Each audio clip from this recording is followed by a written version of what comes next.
5 seconds. Start.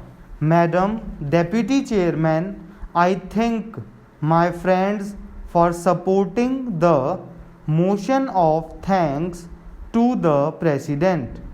The government has described the alarming economic and political situation in the country. I welcome the statement of the Prime Minister that his government will take firm steps to overcome the present economic and political situation. Stop. Inflation and price rise are the most difficult problems that we have been facing for a number of years. Stop. The Prime Minister is taking a pragmatic approach to reorganize the economic structure without involving the ideological controversies that are going on in this country. Today, the topic is market economy. We have no grievance about deregulation, decontrol, and removal of bureaucratic controls to promote the industry, but at the same time, we must be very cautious about changing our long standing policies.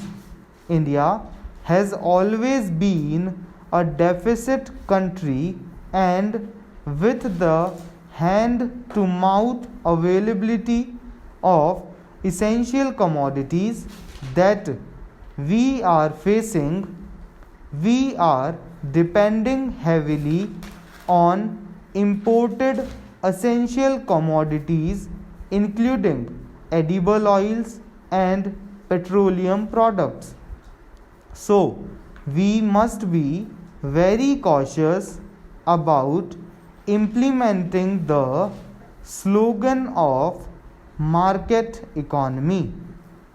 I am glad that this government has started with consensus of the other political parties, and the Prime Minister has categorically stated that essential commodities in this country will be strengthened to help the poor people of this country. Another topic is opening of our economy to the multinational organizations. There is a fear amongst the public that we have got very scarce natural resources and the multinational will be allowed to exploit our resources. So, the government must be very careful about this problem. I welcome the categorical statement of the Prime Minister that there will be no denationalization of the banks. Nationalization of banks came to the nation from the Congress government. Now there is a talk of market economy, but it should not lead to denationalization of the banks. So I welcome the statement of the Prime Minister on this. Seeing our difficulties about petroleum products, the government must come forward to take some bold decisions. We must strengthen the public transport system and the communications system in this country. It will go a long way in reducing the consumption of petroleum products and save on imports. Similarly, we can avoid import of foreign drugs.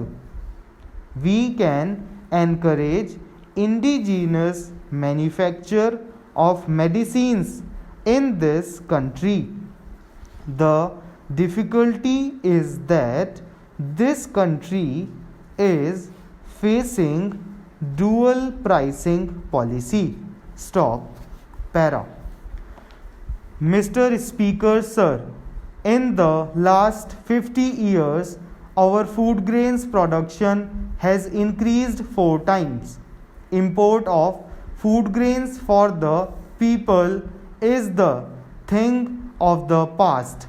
Our population has increased tremendously, but I am grateful to the farmers for making us self-sufficient in food grains. You will be able and happy to know that with the efforts of our farmers, our food grains production was 20 crore tons last year. This includes both rice and wheat. Our country has experienced both green and white revolutions.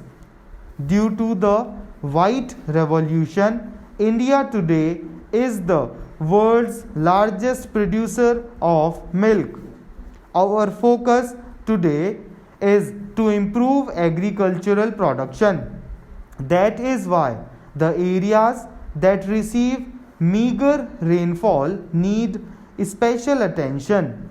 In areas where agriculture is totally dependent on rainfall, dryland farming, the stress is on improving agricultural production by using science and technology. We have to do a lot for the hardworking farmers. So, we have decided to give special emphasis on the welfare of agricultural labor, especially landless laborers, since he is backward and in extreme poverty. There is need for his insurance so that in case of his unfortunate demise, his family members do not lack food. In the field of agricultural reforms, there are some more issues which are under consideration, and we will try to introduce a bill in the next session of Parliament. The slogan of Garibi Hatao was given a long time back. The policy of my government is how to translate it into reality. Today, I have said that in our agricultural economy, around 60 to 70% people are dependent on agriculture.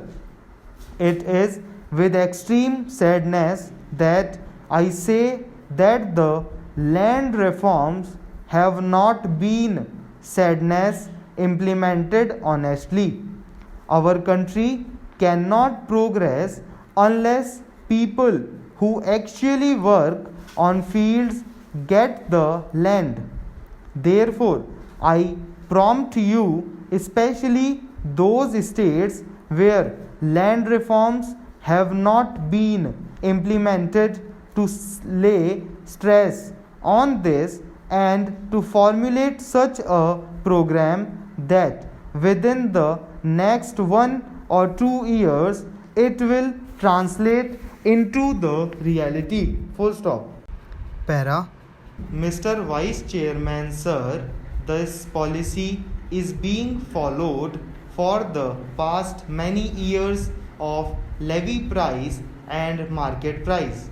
The state governments are always put to difficulty in implementing this dual pricing policy enunciated by the central government. Instead of resorting to this dual pricing policy, which ultimately helps industrialists and black marketeers, they should think of the poor. About prohibition, the government must take a decision to have a uniform policy throughout the country. It has been enshrined in our constitution as a directive principle, and so there must be uniform policy throughout the country. If a state government wants to implement this policy at present, a difficulty is always there from the adjacent state, and so the state government should come forward to take a policy decision that the government of India will always help those states which are prepared to implement the prohibition policy. The Finance Commission has been emphasizing this aspect, that the central government must help the state who are prepared to implement the prohibition policy. About the center-state relations, a new approach, a new attitude, a new thinking must be forthcoming from the new government, which has got the support of all political parties, including regional parties. Pandit Nehru used to share the problems of the country with all the chief ministers. A new chapter must be opened now. All state governments must be taken into confidence in all the problems that are facing this country. The state leaders and the state governments must be treated as equal partners in governing this country. There should be a new approach without centralizing everything. We must try to decentralize everything. We have tried our best for the past many years to have a centralized administration uniformly in all policies. Now we must try to decentralize our policies and programs. We must have faith in state leadership. I assure that no state can thrive or survive without the help of the center or the adjacent state or other states. They should not make the states beg the center always for help. The center should not try to thrust the central schemes on state administrations. The central resources of government must encourage the state government to tap all the resources of revenue available within the state and give powers to them. Stop. The new government must learn something from the Russian history and should also take a lesson from it. Full stop.